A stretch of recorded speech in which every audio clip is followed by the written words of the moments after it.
மயிலாடுதுறை மாவட்டம் கொள்ளிடம் அருகே உள்ள கொடியம்பாளையம் தீவு கடற்கரை பகுதியில் கடலில் குளித்துக் கொண்டிருந்த இருவர் அலையில் சிக்கி ஒருவரின் உடல் ஏற்கனவே கரை ஒதுங்கிய நிலையில் 2 நாட்களுக்கு பிறகு மற்றொருவரின் உடல் இன்று கரை ஒதுங்கி இருக்கிறது. இது தொடர்பான முழுமையான தகவல்களோடு எமது செய்தியாளர் ஞானவேல் இணைகிறார்.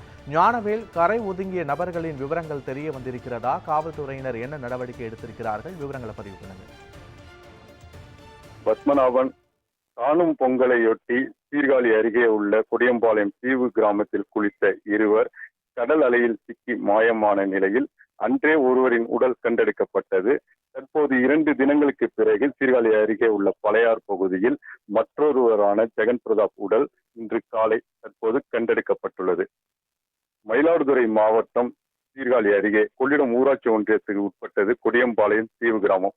இந்த தீவு கிராம கடற்கரை பகுதியில் கடலூர் மாவட்டம் ஜெயங்கொண்டப்பட்டினம், சிதம்பரம், வரதூர்பேட்டை பகுதியை சேர்ந்த ஜெகன் பிரதாப், 18 வயதான ஜெகன் பிரதாப் மற்றும் அதே பகுதியை சேர்ந்த மோகனகிருஷ்ணன் ஆகிய இருவரும் காணும் பொங்கலை கொண்டாடும் வகையில் கொடியம்பாளையம் தீவு கிராமத்தில் கடலில் குளித்துக் கொண்டிருந்தனர். அப்போது கடல் சீற்றத்தினால் பெரிய அலை எழுந்து இந்த இருவரும் கடல் அலையில் சிக்கி மாயமாகினர்.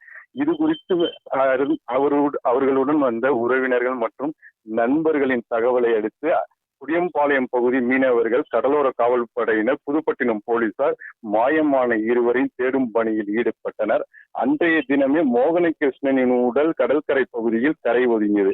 இந்நிலையில் கடலில் சிக்கி மாயமான ஜெகன் பிரதாப் உடலை 2 தினங்களாக கடலோர காவல்படையினர், புதுப்பட்டினம் போலீசார் சக மீனவர்கள் உதவியுடன் தேடி வந்தனர். இதனிடையே இன்று தற்போது சீர்காழி அருகே உள்ள பழையார் மீன்பிடி துறைமுகம் பகுதியில் படகுகள் நிறுத்தும் பகுதியில் ஜெகன் பிரதாப்பின் உடல் கரை ஒதுங்கியது. இது குறித்து அறிந்த புதுப்பட்டினம் மற்றும் கடலோர காவல்படை போலீசார் உடலை கைப்பற்றி உடற்கூறு ஆய்வுக்காக சீர்காழி அரசு மருத்துவமனைக்கு அனுப்பியுள்ளனர். காணும் பொங்கலை கொண்டாட சென்ற இருவர் கடல் அலையில் சிக்கி இறந்தது பெரும் சோகத்தை ஏற்படுத்தியுள்ளது. பத்மநாபன், முழுமையான விவரங்களுக்கு நன்றி ஞானவேல்.